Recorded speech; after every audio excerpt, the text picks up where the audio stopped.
기존 한거의 올드한 이미지나 명절 위주로만 판매되는 이런 한계점을 좀 극복하고자 전통 강릉한가를 최대한 세련되고 트렌드하게 브랜딩을 하였습니다. 여기서도 한계점이 나왔습니다.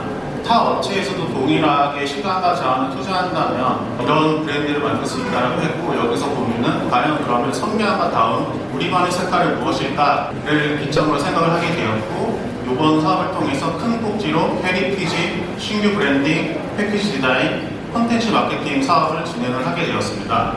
예, 대표님 설명 잘 들었습니다. 앞으로 우리 소상공인 브랜드가 성장하려면 이런 스토리를 많이 가져야 된다고 생각하는데요. 근데 한과가 우리나라에서는 강점이 많을 것 같지만 이게 장기적으로 어떻게 글로벌 브랜드나 될 수 있을까요? 지금도 미국 밤에 레귤러로 계속해서 수출이 나가고 있는데, 그 이유는 처음에는 그쪽에서 한국 국민들을 대상으로 이제 저희 한과를 수입을 했지만, 현재는 이제 목포를 대상으로 좀 더 확대가 되고 있다고 합니다. 현재까지 한과가 세계화가 안 된 이유 중에 하나로는 생산자들이 엄청나게 노력을 했는가에 대해서는 좀 반문을 하고 싶고요. 물론 선명과는 당연히 국내 시장 선점이 먼저고, 이거 위주로 글로벌을 하기 위해서 좀 노력을 해야 될 것 같습니다. 제 희망 중에 하나가 부처 이름을 바꾸는 겁니다.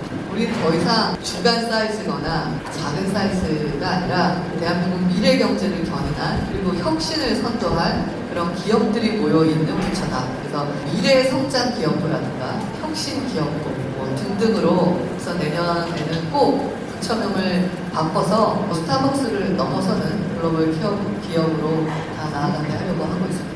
기업가용 소상공인은 그야말로 기업가적인 정신을 가지고 혁신과 성장을 위해서 도전하는 소상공인들이라고 생각을 합니다. 혁신한다는 것은 기존의 사업 모델에 안주하지 않는다는 것이고, 성장은 그것을 통한 결과물 같은 건데, 성장을 위한 방안을 계속 연구를 하고 이분들은 도전을 하는 특성이 있어요. 근데 이게 뭐 대단한 거는 아니라고 생각을 합니다. 암사 종합시장의 사례를 말씀을 드렸는데, 그것이 반찬 가게지만 남다르게 음식 솜씨가 좋을 수도 있습니다. 그죠? 디지털 서비스를 하는데 더 친절할 수도 있죠. 댓글에 답을 잘해주신다든지 등등. 하지만 이 모든 것이 사실은 하나하나가 모이면 서비스를 혁신한다는 개념이 되는 거고, 이걸 통해서 놀라운 성장을 이루시거든요. 그래서 저는 이런 분들이 다 기업가용 소상공인이라고 생각을 합니다. 우리 주변에 있는 유명한 커피점들 중에 T로 시작하는 그 업체의 성공 스토리를 보면 융합이거든요. 커피를 판매하는 커피점.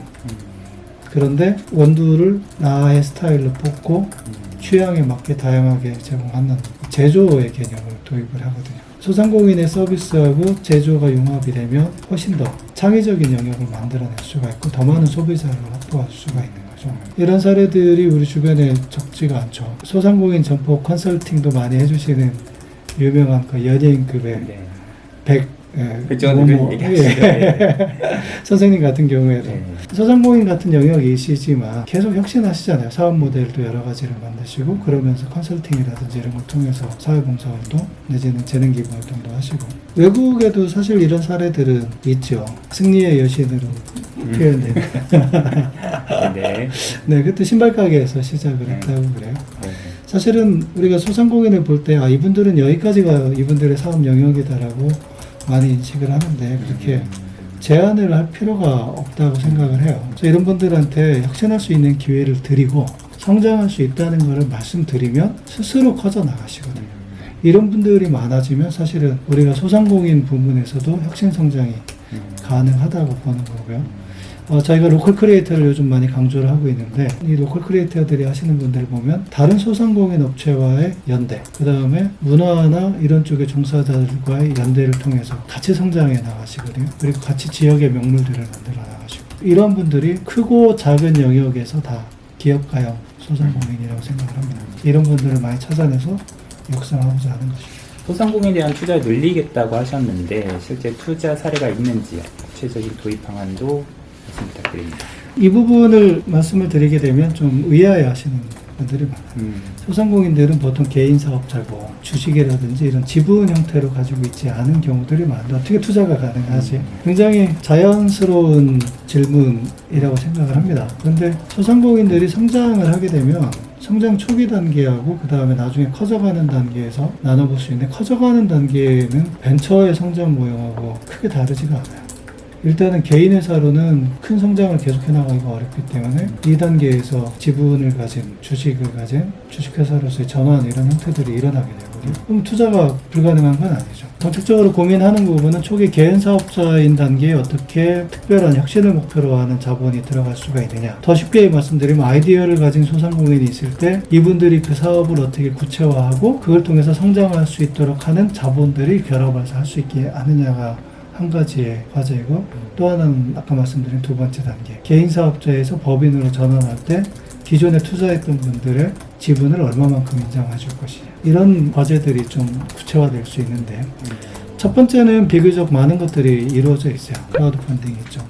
크라우드 펀딩이 일단 펀딩이 뭐죠? 그 안에서 또 대출 형태도 가능하고 지분 참여 형태도 가능하게 되죠. 이 부분에 대한 것들을 사례를 발굴하고 확산해 나가는 것들이 하나의 내용이라고 생각을 하고요. 두 번째는 아까 말씀드린 대로 법인으로 전환할 때 기존의 투자 지분이라든지 참여 지분들을 어떻게 인정할 것이냐, 이거에 대한 사업 모델, 필요하다면 법적인 기반을 갖추는 것들, 이런 것들에 대한 연구도 진행을 하고 이렇게 하고 있습니다. 실제로 일부 사례들도 있습니다. 서울의 일부 지역에서 몇 명이 크라우드 형태로 돈을 모아서 몇십 개 소상공인들한테 투자를 했죠. 그래서 이러한 사례들도 돌아가고 있는 것들을 보면 앞으로도 정책적으로 계속 발굴해 나가고 좀 확산시켜 나갈 수 있는 거라고 생각을 합니다.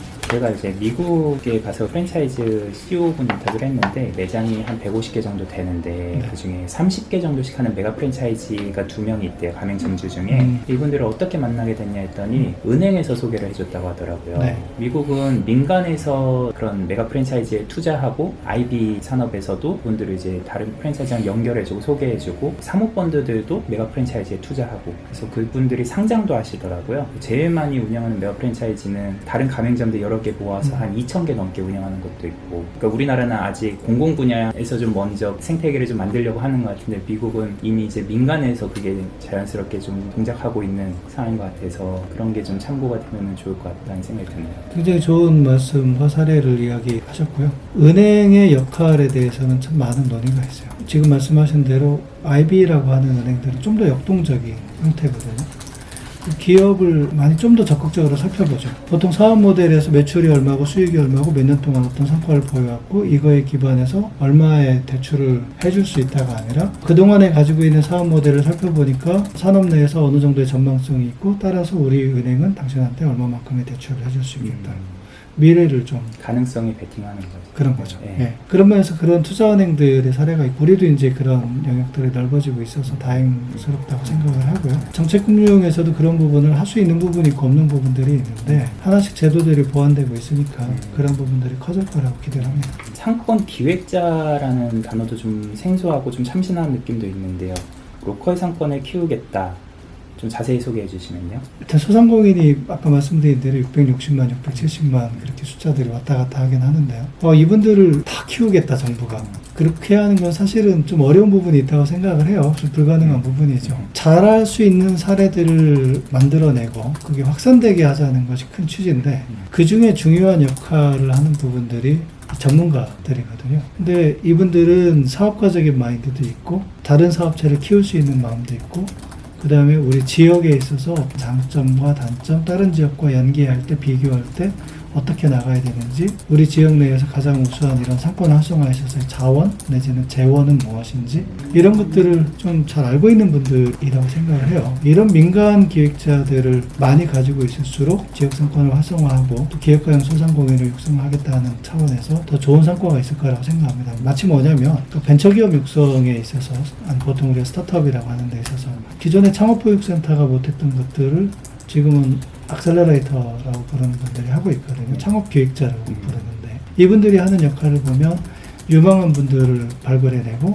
여기에 자본 투자를 같이 민간 자본 참여를 시키고 인큐베이팅, 육성의 역할을 같이 해주고 있거든요. 그리고 이분들은 민간이에요. 이 프로젝트가 실패하면 본인들의 사업이 실패하는 거기 때문에 정말로 열심히 하고 최고의 전문성을 가지려고 하죠. 이런 부분들은 공공이 흉내내기가 어려운 부분이에요. 그래서 정부가 이거를 직접 기업가형 소상공인을 키우겠다고 뛰어드는 것보다는 이런 분들을 통해서 가져가게 하는 것이 그동안의 정책 사례에 비추어서도 성공 확률을 높일 수 있는 거라고 생각을 하는 거죠. 그래서 이런 분들이 많이 나서시게 되면은 아까 말씀드렸던 그 대책의 방향에 있어서 세 번째 축인데요. 기업가용 소상공인이 만들어지는데 로컬이라는 배경을 가지고 만들어지게 되고 이분들이 잘 되면서 상권이 잘 되게 되고 상권의 브랜드가 형성이 될 수 있는 거죠.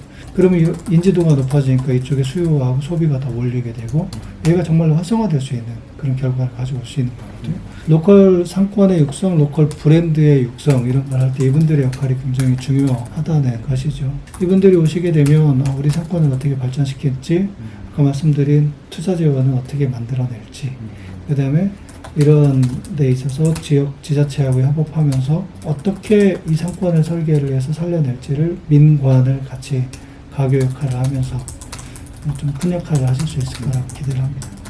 자영업 엑셀러레이터 같은 개념이라고 하면 될까요? 쉽게 말씀드리면 네.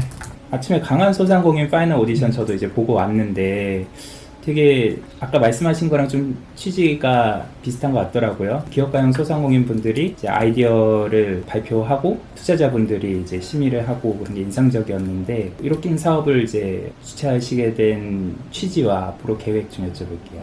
벤처기업 정책에서는 IR이라고 해서 피칭 대회가 많이 일반화되어 있죠.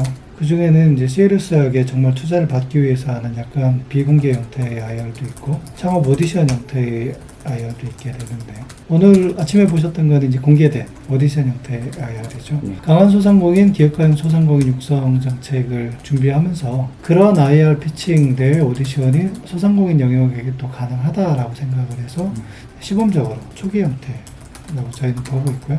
사실 이런 경우들이 활성화되면 강한 소상공인을 발굴하고 이분들의 사업화를 구체화시켜주고 민간 자본들이 구체적으로 투입되는 그런 일종의 경로가 만들어진다고 생각을 합니다. 그리고 이 과정에서 투자 제도의 개선, 실제로 운영을 해보니까 이런 부분들이 있으면 좋겠더라 하는 그런 부분들이 생겨날 수가 있고 또 크라우드 펀딩이 하지 못했던 영역들을 또 우리가 찾아낼 수도 있는 것이고 또 여러 가지 다양한 목적을 가지고 시도하고 있는 오디션 대회라고 말씀을 드릴 수 있겠고요. 경쟁률이 굉장히 높았고 그만큼 여러 아이디어를 가지신 분들도 많고 또 어떤 부분들은 좀 미약해 보일 수도 있지만 또 어떤 부분들은 가능성을 볼 수도 있는 그런 부분들이 있기 때문에 투자자들도 앞으로도 계속 관심을 가져주셨으면 하는 부분입니다.